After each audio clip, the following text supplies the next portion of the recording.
موسیٰ علیہ السلام تشریف لے جا رہے تھے اللہ کی بارگاہ میں موسیٰ علیہ السلام ملاقات کے لیے، تو کہنے لگا موسیٰ ایک فریاد تو اللہ سے کر دیں. یہ میں آپ کو 11 تحفے آج دینا چاہ رہا ہوں، ذرا سنبھل کے بیٹھیں، جھولی پھیلا کے بیٹھیں، برتن وسیع کر کے بیٹھیں، اپنی توجہ کو متوجہ کر کے بیٹھیں، اپنے ہر پل ہر سانس کو.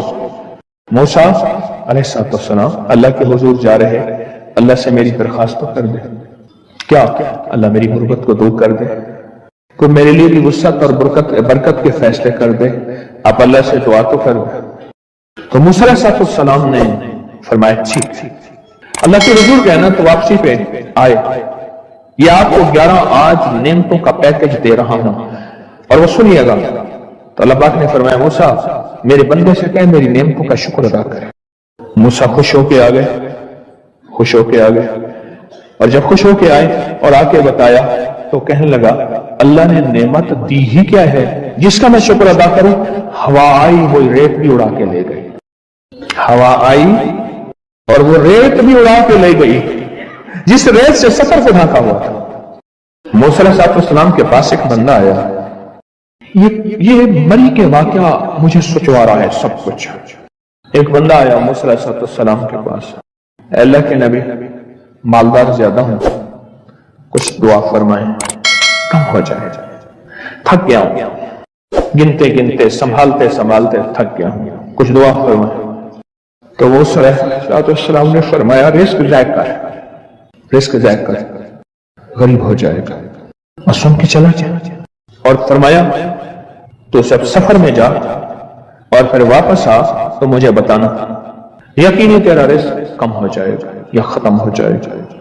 واپس آیا تو کہنا موسیٰ روز زیادہ بڑھ گیا، اتنا بڑھ گیا. مجھے ایک یاد ہے انگلینڈ سے ایک صاحب آئے، اس نے بھی یہ شکایت کی تھی کہ اللہ کا کوئی دعا ہے، میں نہیں چاہتا ختم ہو جائے، میں کہتا ہوں ذرا تھم جائے. الفاظ تھے اس کے. کہنے لگے ایک مشین رکھی ہوئی ہے میں نے، اس میں پاؤنڈ چھوٹے بڑے وہ علاقہ کر کے پھر بنڈل بنا کے دے دیتے ہیں. ہاتھوں کا کام ختم ہو گیا، ہاتھوں کا کام ختم ہو گیا. ہمارے ہاں ایک پہلوان ہوتا تھا، سب کو کہتا تھا ایسے یوں ہاتھ مارتا تھا اپنے رانوں پہ اور کہتا تھا آؤ میرے ساتھ لڑو.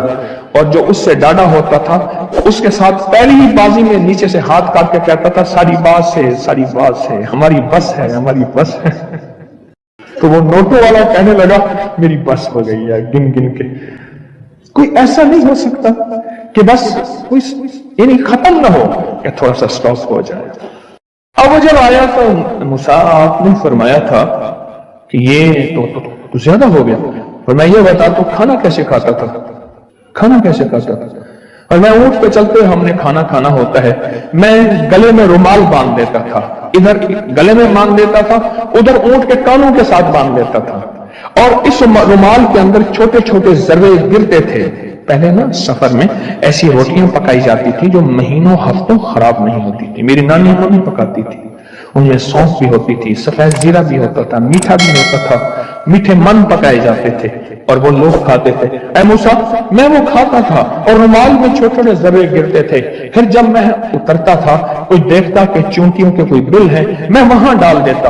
اور اگر میں کہیں جاتا تھا قافلے میں اور ہم کہیں بیٹھ کے کھانا کھاتے تھے تو ایسی جگہ بیٹھتے تھے جہاں کھانا گرے تو کوئی جانور آ کے کھا جائے. اور موسیٰ اگر میں کھانا کھاتا تھا تو بوٹی میں سے تھوڑا سا گوشت چھوڑ دیتا تھا. اس کے بارے میں بھی وضاحت ہے. اگر سفر میں ہوں اور جنگل میں ہوں غور سے سمجھیے گا، رزق وسیع کرنا چاہتے ہیں، یہ میں نے بھی آزمایا تھا صرف 2 بار زندگی میں. رزق وسیع کرنا چاہتے ہیں تو بوٹی میں سے تھوڑا سا گوشت چھوڑ دیں، جیسے ولیمے میں افراتفری ہوتی ہے. اگر چیک کرنا ہو تو ولیمے میں جا کے دیکھ لینا، دعوت یا ولیمہ وغیرہ ہو. کہنے لگا کہ تجھے سب سے اچھا آدمی کون لگتا ہے دنیا میں؟ کہنے لگا جو ولیمے میں کہتا ہے کھانا کھول دو، سب سے بڑا اچھا بندہ مجھے وہی لگتا ہے. کہا کہ میں سفر میں تھوڑا سا گوشت چھوڑ دیتا تھا اور اس جگہ میں جانور آ جائیں. موسیٰ نے فرمایا کہ تیرا رزق کبھی کم نہیں ہو سکتا، جا تیرا رزق کبھی کم نہیں ہو سکتا. دولت وسعت برکت ہمیشہ تیرا پیچھا کرے گی. جو بندہ 3 دفعہ سورۃ انا انزلنا پڑھتا ہے، 3 دفعہ دن کے کسی وقت میں، اس کو اللہ پاک اپنا مرنے سے پہلے خود جلوہ دکھائے گا.